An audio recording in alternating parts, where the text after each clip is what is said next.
Hello friends, welcome to मंजिल। आज इस वीडियो में मैं आपके साथ कुछ बात करने वाली हूँ यूएसए और यूके को लेकर। कुछ इंपॉर्टेंट इसे ट्रिक्स कह लीजिए, टिप्स कह लीजिए, या फिर वो चीज़ें जो कि अब ट्रेंडिंग में है। मैं स्टार्ट करूँगी विदाउट वेस्टिंग एनी टाइम। वो है यूएसए को लेकर।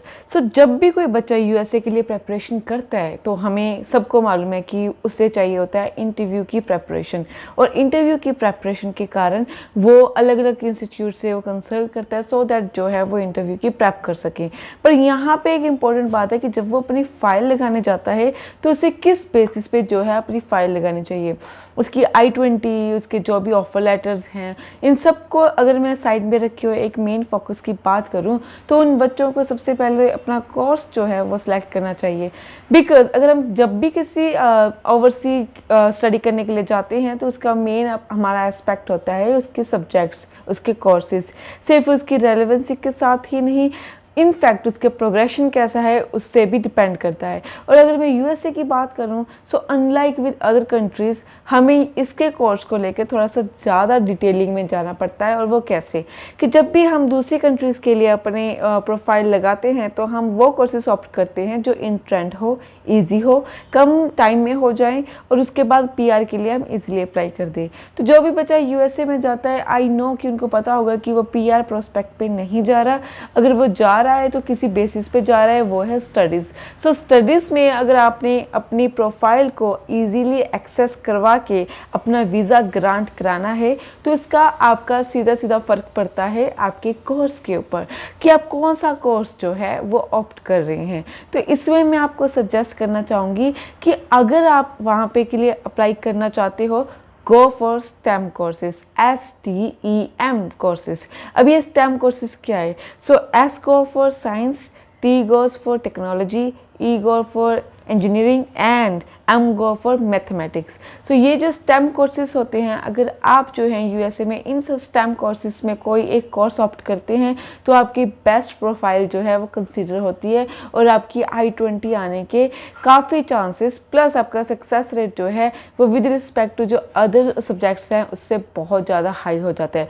क्योंकि USA is all about best. तो इसमें वो नहीं चलता कि आपने कितना ईजी सब्जेक्ट लिया है, इसमें चलता है कि आपने कौन सा बेस्ट कोर्स जो है वो ऑप्ट किया है। इसके with respect to universities, location, fees, deposits and funds, ये एक अलग एक्सपेक्ट है जो कि इसके बाद आते हैं। तो इन बातों पे फोकस करने के पहले हमें जो है अपने कोर्स के ऊपर फोकस करना चाहिए, क्योंकि इसी के ऊपर ही हमारी I-20 आनी होती है, इसी के ऊपर ही हमारा वीज़ा जो है ग्रांट होना चाहिए।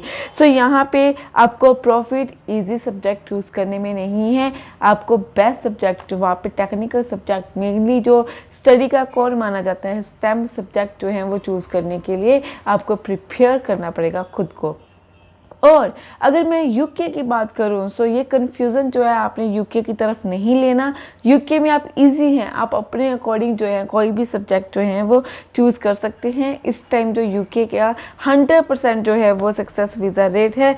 प्लस जो बच्चे जनवरी इनटेक में अप्लाई करना चाहते हैं, मैं उनको एक बहुत ही इंपॉर्टेंट यहाँ पे टिप देने वाली हूँ, और वो ये है कि उनकी फ़र्स्ट प्रेफरेंस जो है कि अगर वो जन इनटेक के लिए अप्लाई करना चाहते हैं वो कभी भी इस अकॉर्डिंग नहीं होनी चाहिए कि उस लोकेशन में हमारे रिश्तेदार हैं, उस लोकेशन में हमारे फ्रेंड्स हैं। इस बेसिस पे आप कभी भी अपनी फर्स्ट प्रेपरेशन को मत रखें। आपकी जो परफॉर्मेंस है वो डाउन होती है इससे, क्योंकि अगर आप उन जगह पे जाने की कोशिश करते हैं जिनमें आपके रिश्तेदार हैं और उस प्रोफाइल में अपनी जो है उन यूनिवर्सिटीज़ में लगाते हैं, विद रिस्पेक्ट टू ये डिपेंड भी करता है कि आपकी प्रोफाइल कैसी है। पर अगर आपकी एवरेज प्रोफाइल है या फिर लो प्रोफाइल है और आप उन लोकेशन में जाना चाहते हैं जहाँ पे ऑलरेडी क्राउडेड है, तो वहाँ पे आपको जो है रिजेक्शन का सामना करना पड़ सकता है। तो लोकेशन को अपनी जो है वो कभी भी इम्पोर्टेंस ना दे। और यहाँ पे जो मेन ट्रेंड आ रहा है वो है रिजेक्शन को लेकर, और जो बच्चे यूके को लेकर जो फाइल लगा चुके हैं उनकी जो है वीज़ा को लेकर जो काफ़ी टाइम आ रहा है, तो उसका क्या रीज़न है? तो इसका मेन एस्पेक्ट है इंटरव्यू।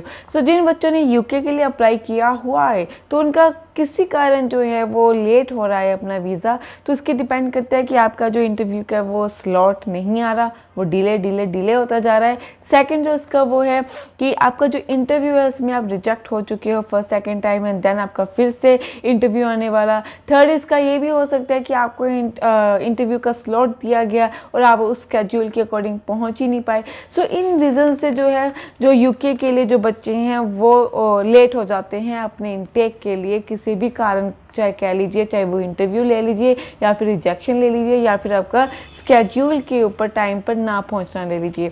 सो इससे कैसे आप अवॉइड कर सकते हैं? इससे अवॉइड कर सकते हैं उन यूनिवर्सिटीज़ में अप्लाई करके जिसमें आपका जो है इंटरव्यू नहीं अटैम्प्ट किया जाता है, आपसे इंटरव्यू नहीं लिया जाता।